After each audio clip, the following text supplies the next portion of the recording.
Hello everyone, I am Sapna Prakash. So students, our today's topic is data structure. Chapter 1, data structure. Now, what is data structure? Data structures are used to store data in computer in an organized form. In C++, different type of data structures are there. For example, array, stack, queue, linked list, etc.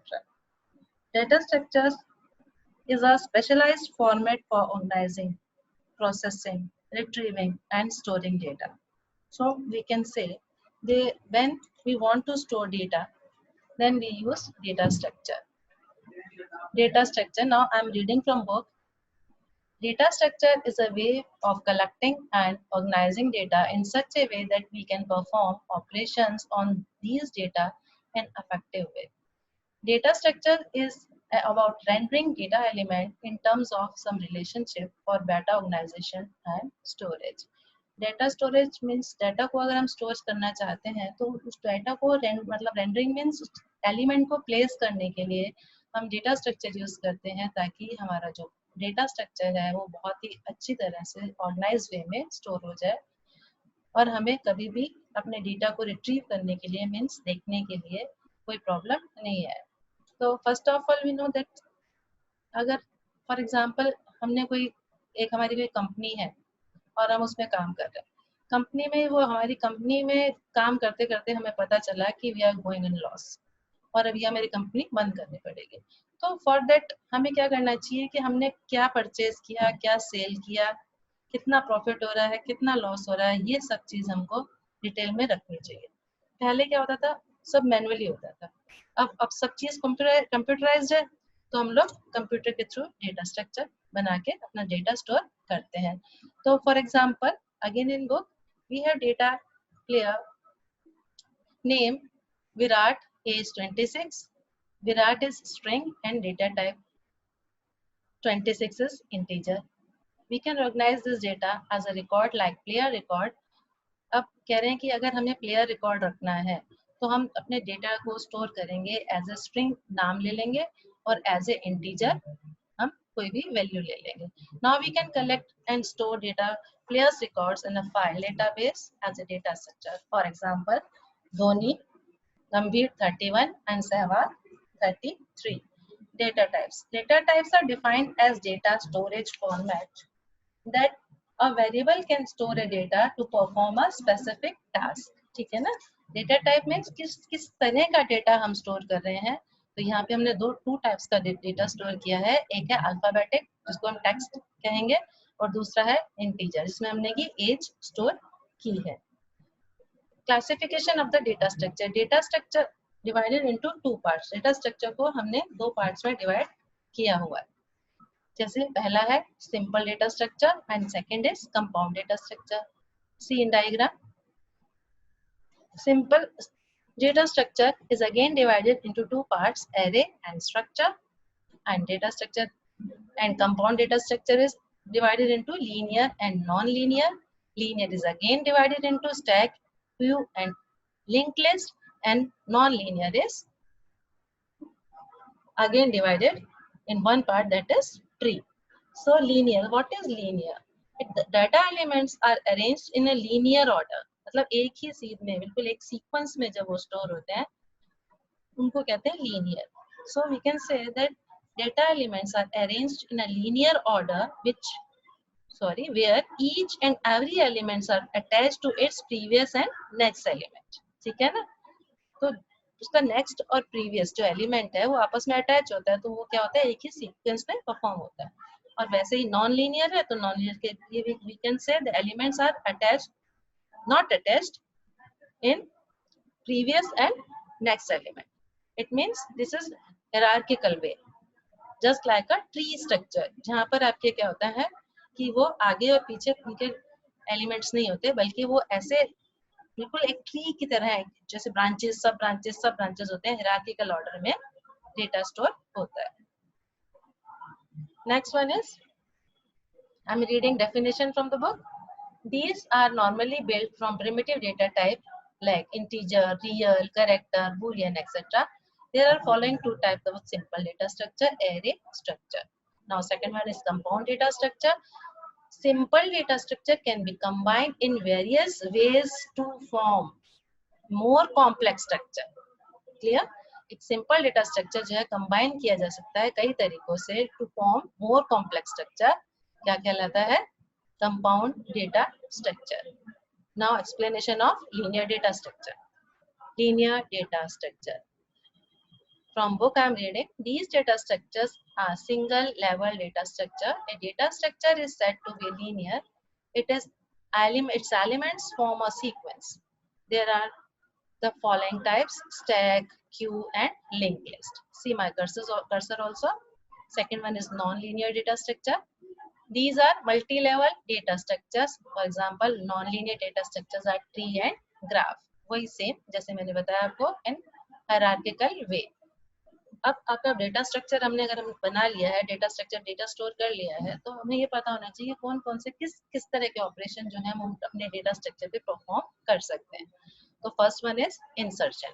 जब data structure बनाने का purpose ही यही है कि हम लोग अपना data store करना चाहते हैं, तो insertion means addition of new data element in a new data structure. Deletion means if we don't want any data, then we can remove data from the database. Searching, if you want to search some specific data from the database, then we can search from the data structure. Traversal means data structure means processing all the elements present in it. जितने भी आपकी data structure में data है उसको process करना. Sorting, arranging the data elements of data structure in specified order is called sorting. Sorting means arrange the elements in some specific order, means in ascending order or descending order. Next one is merging, combining elements of two similar data structures to form a new data structure. कोई भी एक जैसे दो data structure को combine करके एक नया data element banana, data structure banana, that is merging. That's all. Very easy.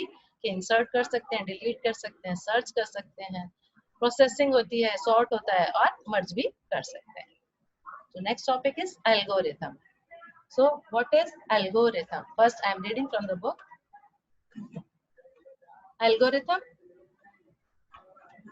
An algorithm is a finite set of instruction or logic written in order to accomplish a certain predefined task. Algorithm is not a complete code of program. It's just the core of logic of a program, which can be expressed either as an informal high-level description as pseudocode or using a flowchart. So I'm explaining. Algorithm क्या होता है कि algorithm is a procedure for solving a problem in a simple English language. ठीक है ना? एक किसी भी प्रॉब्लम को सॉल्व करने के लिए स्टेप बाय स्टेप उसको एक इंग्लिश में लिख के सिंपल इंग्लिश में स्टेप बाय स्टेप सॉल्व करना ही एल्गोरिथम कहलाता है. और यहाँ पर उसने बताया using a flow chart. Flow chart means particular diagrams होते हैं अपने पास, उन डायग्राम्स को यूज करते हुए उस प्रॉब्लम को सॉल्व करना. If we are solving our problem using diagram, it means we are using flow chart. If we are writing step by step English, then it means that is algorithm. So we can say a flow chart and algorithm are two different tools used for creating program. ठीक है ना? Used for creating program. Program बनाने से पहले उसको solve करने के लिए हमने जिस तरीके से उसको solve किया है, हमने चाहे एल्गोरिथम से किया हो चाहे फ्लो चार्ट से किया हो, ठीक है ना? हम दो तरीके से सॉल्व कर सकते हैं एल्गोरिथम को. अब वो कह रहा है कि सूडो कोड, जैसे मैंने बताया, सूडो कोड मींस वही सिंपल इंग्लिश लैंग्वेज में स्टेप बाय स्टेप लिखना. ठीक है ना? तो अगर आगे चलें तो an algorithm is said to be efficient and fast if it takes less time to execute and consume less memory space. The performance of an algorithm is measured on the basis of following properties. अब वो कह रहा है कि हमारे algorithm की performance जो है वो दो बेसिस मतलब दो चीजों पे निर्भर करती है, दो प्रॉपर्टीज पे निर्भर करती है. जैसे कि आप बुक में देखिए, space complexity and time complexity. Space complexity means आपको प्रॉब्लम सॉल्व करने के लिए कितना स्पेस चाहिए, दैट इज स्पेस कॉम्प्लेक्सिटी, और कितना टाइम चाहिए, दैट इज टाइम कॉम्प्लेक्सिटी. तो space complexity in book it's the amount of memory space required by the algorithm during the course of its execution. Space complexity must be taken seriously for the multi-user systems and in situations where limited memory is available. हाँ, वो कह रहा है कि अभी तो आपने देखो ये टेक्नोलॉजी इतनी ज्यादा बढ़ गई है कि इतनी अच्छी हो गई है कि हम ज्यादा से ज्यादा स्पेस हमारे पास रिक्वायर्ड हो तो बहुत बहुत स्पेस हम लोग ले सकते हैं. तो वो कह रहा है कि अगर मेमोरी बहुत कम है आपके पास और इनपुट डेटा बहुत ज्यादा है तो आपको स्पेस कॉम्प्लेक्सिटी आएगी. तो उसमें क्या होगा कि an algorithm generally requires a space for the following component. चलो ठीक है, एक चाहिए इंस्ट्रक्शन स्पेस और एक चाहिए data space. Instruction space, it is a space required to store the executable version of the program. This space is fixed. हमने जो प्रोग्राम को रन करना है, एग्जीक्यूट करना है बनाने के बाद इंस्ट्रक्शंस को, उसके लिए वो कह रहे हैं कि एक जो स्पेस होता है वो फिक्स्ड होता है, but varies depending upon the number of the lines of the code in the program. हमने एक प्रोग्राम लिख दिया, हमारे पास स्पेस जो है बिल्कुल फिक्स है कि हम इतनी ही लाइन का प्रोग्राम लिख सकते हैं, बट ऐसा नहीं है, फिक्स है बट वेरीज, मतलब और जैसे जैसे हम लोग लाइंस की कोड लिखते जाएंगे वैसे वैसे स्पेस हमारे को मिलता जाएगा. ठीक है ना, varies upon the number of the lines. ठीक है, फिर आगे data space, it is the space required to store all the constant and variable values. जितने भी आपके फिक्स वैल्यूज हैं या वेरिएबल्स हैं, जितना भी आपके डेटा है उनको स्टोर करने के लिए हमें क्या चाहिए, डेटा स्पेस. आगे अब आपके आ गया time complexity. Time complexity is a way to represent the amount of time needed by the program to run the completion. कितना वक्त लगेगा, कितना टाइम लगेगा किसी टाइम को रन करने के लिए, that is time complexity. Time complexity of an algorithm बता रहे हैं कि time complexity of algorithm signifies that the total time required by the program is run to completion. The time complexity of algorithm is most commonly expressed by the using big O notation. और कह रहे हैं कि time कितना लगेगा, वो time के programme की लेंथ पे डिपेंड करता है. जब रन करते हैं तो कितना टाइम लगेगा वो हमारा किससे एक्सप्रेस होता है, वो बिग ओ नोटेशन से एक्सप्रेस होता है. तो if you want you can write what is big O notation. So I am telling, write please. In computer science, big O notation is used to classify algorithm according to how their runtime or space requirement grows as the input size grows. ठीक है, big O notation इसलिए काम में लिया जाता है algorithm में कि हमें रन करते टाइम, चाहे वो टाइम हो या स्पेस हो, जैसे जैसे वो बढ़ता जाएगा वैसे जैसे किसके हिसाब से बढ़ता जाएगा, इनपुट साइज के हिसाब से बढ़ता जाएगा. जैसे जैसे हम एंट्री करते जाएंगे वैसे वैसे हमारे टाइम भी बढ़ेगा और स्पेस भी बढ़ेगा. तो दैट इज क्या हो गया ये हमारा big O notation. The complexity, second paragraph, the complexity is most commonly estimated by counting the number of elementary functions performed by the algorithm, and since the algorithm's performance may vary with different type of input data. अब time complexity जो है most commonly estimated by counting the number of elementary functions performed by the algorithm, जो calculate की जाती है वो count करते elements जो है, आप जो फंक्शन जो परफॉर्म कर रहे हो, जो एंट्री कर रहे हो, उसके हिसाब से टाइम कॉम्प्लेक्सिटी आपकी काउंट होती है. जैसे जैसे आप डिफरेंट टाइप का इनपुट डेटा इनपुट करते जाओगे, जैसे जैसे डिफरेंट टाइप्स का डेटा इनपुट करते जाओगे वैसे वैसे आपका टाइम भी कैलकुलेट होता जाएगा. Hence, for an algorithm, we usually use the worst case time complexity of an algorithm because that is maximum time taken for input size. अब वो बोल रहे हैं कि हमारे अगर हमने कोई भी डेटा इनपुट किया है और जो भी उस पर तो टाइम इनपुट करने में जितना ज्यादा टाइम लग रहा है, that is worst case time complexity. ठीक है, तो मैं फॉर एग्जांपल आपको बताती हूँ कि suppose we are searching something. ठीक है ना, तो मैंने आपको काउंटिंग दे दी फ्रॉम 1 to 10, उसमें से आपको 1 सर्च करना है. तो 1 जब आपको सर्च करना है तो 1 जो है आपका स्टार्टिंग में ही आ जाएगा. तो इसमें आपको सर्च करने में इतनी ज्यादा प्रॉब्लम नहीं आएगी और आप उसको मतलब तुरंत सर्च कर लेंगे। तो ये तो हो गया आपका बेस्ट टाइम। ओके, और फिर सेकंड हो रहा है आपका worst. Worst means last maximum value जो उसकी होगी उसको सर्च करने के लिए आप जाओगे। तो मैक्सिमम वैल्यू हमारी क्या है 1 to 10 में 10, मतलब 10 को अगर हम सर्च करने गए तो उससे ज्यादा टाइम नहीं ले सकता, क्योंकि लास्ट एलिमेंट तो 10 ही है, मैक्सिमम वैल्यू है, उससे ज्यादा टाइम तो ले ही नहीं सकता ना। तो वो हमारी क्या हो गई वर्स्ट केस कॉम्प्लेक्सिटी हो गई, फर्स्ट केस कॉम्प्लेक्सिटी। ठीक है, तो ये हो गई हमारी big O notation and complexity. Big O notation means कि वो है कि रन करो प्रोग्राम को तो स्पेस और टाइम के अकॉर्डिंग वो कितना समय लेता है, जितना कि आप डेटा इनपुट ले कर रहे हो, वो कितना स्पेस लेता है जितना कि आप डेटा इनपुट कर रहे हो। सेम मतलब आपके इनपुट पे डिपेंड करता है कि आपका स्पेस और टाइम जो है वो कितना लग रहा है। ठीक है ना। अब नोटेशंस जो होती हैं सबकी अलग अलग होती है, किसी की नंबर 1 होती है, किसी की n होती है, किसी की भी अलग अलग होती है। उसके हिसाब से हम पता कर सकते हैं कि हमको कौन सा हमारी कॉम्प्लेक्सिटी कौन सी हमारी सर्चिंग बेस्ट है। जैसे मैंने आपको 1 to 10 सर्च करने के लिए दिया था, तो 1 to 10 को सर्च करने के लिए अगर मैंने 1 दिया था तो उसमें टाइम आपका बिल्कुल नहीं लग रहा था, और अगर मैंने 10 दिया तो आपका टाइम लास्ट मैक्सिमम टाइम लग रहा था। ऐसे ही अगर सभी सर्चिंग में जितनी भी टाइप्स की सर्चिंग है सब में अगर आप वर्स्ट केस सर्च करना शुरू करोगे और जिसमें आपके सबसे कम टाइम लगेगा, तो आप कह सकते हो कि दैट इज वो क्या है आपकी सबसे बेटर सर्चिंग है। ठीक है ना। तो मैं लिखो बेटा एक बार, best case is the function which performs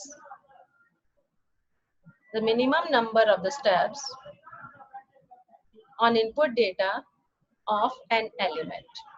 Okay. Worst case is the function which performs the maximum number of the steps on input data of size n. Average case is the function which performs an average number of steps on input data of element. Again, I am taking same example कि मैंने आपको बताया कि अगर आपको 1 search करना है, 1 starting में ही मिल गया है हमको। देखो सीक्वेंस में तो कोई वैल्यू एलिमेंट होते नहीं है, हम कोई भी डेटा स्टोर करेंगे वो सीक्वेंस में तो होगा नहीं। ठीक है ना। अभी तो मैं आपको 1 to 10 दे रही हूँ तो मतलब सीक्वेंस है, आपका डेटा एलिमेंट अलग अलग होगा। 1 बाद में भी आ सकता है, 22 आएगा, 30 आएगा, 40, जो भी जिस टाइप का आपका बिजनेस जैसा आपका डेटा है उसके अकॉर्डिंग ही सब कुछ आएगा। तो जो चीज आप सबसे पहले सर्च कर सकते हो, मतलब जिसमें आपका टाइम वेस्ट बिल्कुल नहीं हो रहा है ना, तो वो तो हो गई आपकी बेस्ट। ठीक, जिसमें मैक्सिमम टाइम लग रहा है आपका वो हो गई आपकी वर्स्ट। तो इसमें मैक्सिमम आपका कौन सा हुआ 10 हो गया, बेस्ट कौन सा हुआ आपका 1 हो गया, और एवरेज क्या हुआ इसका 5 हो गया। ठीक है ना, एवरेज इसका 5 हो गया। तो देखो वापस ऊपर चलते हैं, introduction to data structure. Data structure जो है एक किसी भी डेटा को कलेक्ट करके उसको इतनी ऑर्गेनाइज करना ऐसे वे में कि हमें जब भी उसको रिट्रीव करना हो तो हम इजीली रिट्रीव कर सकें और वो स्टोर भी रहे always, that is data structure. ठीक है ना। डेटा स्ट्रक्चर में हमने बताया कि हम डेटा टाइप के हिसाब से डेटा स्ट्रक्चर यूज करेंगे। डेटा टाइप मीन्स या तो हम लिखेंगे नंबर्स या हम लिखेंगे टेक्स्ट। ओके, तो टेक्स्ट यूज करेंगे तो हम टेक्स्ट डेटा टाइप यूज करेंगे, नंबर लिखेंगे तो इंटीजर। अगेन उसने भी डिवाइड किया था उसको सिंपल और कंपाउंड में। ठीक है, सिंपल और कंपाउंड में एरे और सिंपल एरे और स्ट्रक्चर थे, और कंपाउंड आपके थे लीनियर नॉन लीनियर। लीनियर मैंने आपको बता ही दिया था कि जो भी आपकी एलिमेंट्स हैं वो एक लाइन में हो, एक सीक्वेंस में हो, जिसके पहले भी और बाद में भी दोनों तरफ एलिमेंट्स हो। ठीक है, एक लाइन में, तो हो गया आपके लीनियर। और नॉन लीनियर मीन्स जो कि आगे पीछे दोनों एलिमेंट अटैच नहीं हो, जैसे कि hierarchical order, tree structure, graph. ठीक है, फिर उसके बाद हमने पढ़े ऑपरेशंस। तो ये सारे operation insertion, deletion, searching, traversing, sorting, merging हम परफॉर्म कर सकते हैं हमारे डेटा स्ट्रक्चर पे। एल्गोरिथम, एल्गोरिथम क्या होता है, हम कोई भी प्रॉब्लम को सॉल्व करने के लिए, जैसे मैंने आपको प्रॉब्लम दी कि आपको स्कूल जाना है, उस पर आप एल्गोरिथम लिखो, तो आपने क्या लिखा कि आप उठे, फर्स्ट स्टेप आप उठे, सेकंड स्टेप आप तैयार हुए, थर्ड स्टेप आपने साइकिल ली, फोर्थ स्टेप आप स्कूल पहुंचे। Simple as a algorithm. ठीक है, बिल्कुल स्टेप बाय स्टेप अपनी प्रॉब्लम को इंग्लिश, सिंपल इंग्लिश लैंग्वेज में लिखना। फिर वो बोल रहे हैं कि अगर आपको प्रोग्राम सॉल्व करना है तो आप एल्गोरिथम ले लो या फ्लो चार्ट ले लो। और फ्लो चार्ट भी हमारे पास क्या है, सम डायग्राम्स आर देयर। जैसे रेक्टेंगल है तो रेक्टेंगल में आप प्रोसेसिंग करते हो, आपके पास ओवल शेप्स हैं तो ओवल शेप में स्टार्ट एंड स्टॉप होता है, ठीक है ना। और ऐसी आपके पास शेप्स होती हैं, डायमंड शेप है जिसमें आप कंडीशन लिख सकते हो, उसके अकॉर्डिंग अपनी प्रॉब्लम को आप फ्लो चार्ट के थ्रू सॉल्व कर सकते हो। फिर बताया गया कि बेस कि है ना हमारी मेजर कैसे कर सकते हैं, मेजर हम स्पेस और टाइम से कर सकते हैं, आपको मैंने भी अच्छी तरह बताया। और आपको डेफिशिएंसी भी बता दी कि बिग ओ नोटेशन पे एक्सप्रेस किसके हिसाब से होता है, बिग ओ नोटेशन के हिसाब से होता है। और जिसका टाइम सबसे ज्यादा लगे सर्चिंग के टाइम वो वर्स्ट केस है, और जो सबसे कम लगे that is best case. Okay, तो आप लोग ये पढ़ो सुनो अच्छी तरह, देखो क्या है नीचे आपके क्वेश्चन आंसर्स हैं।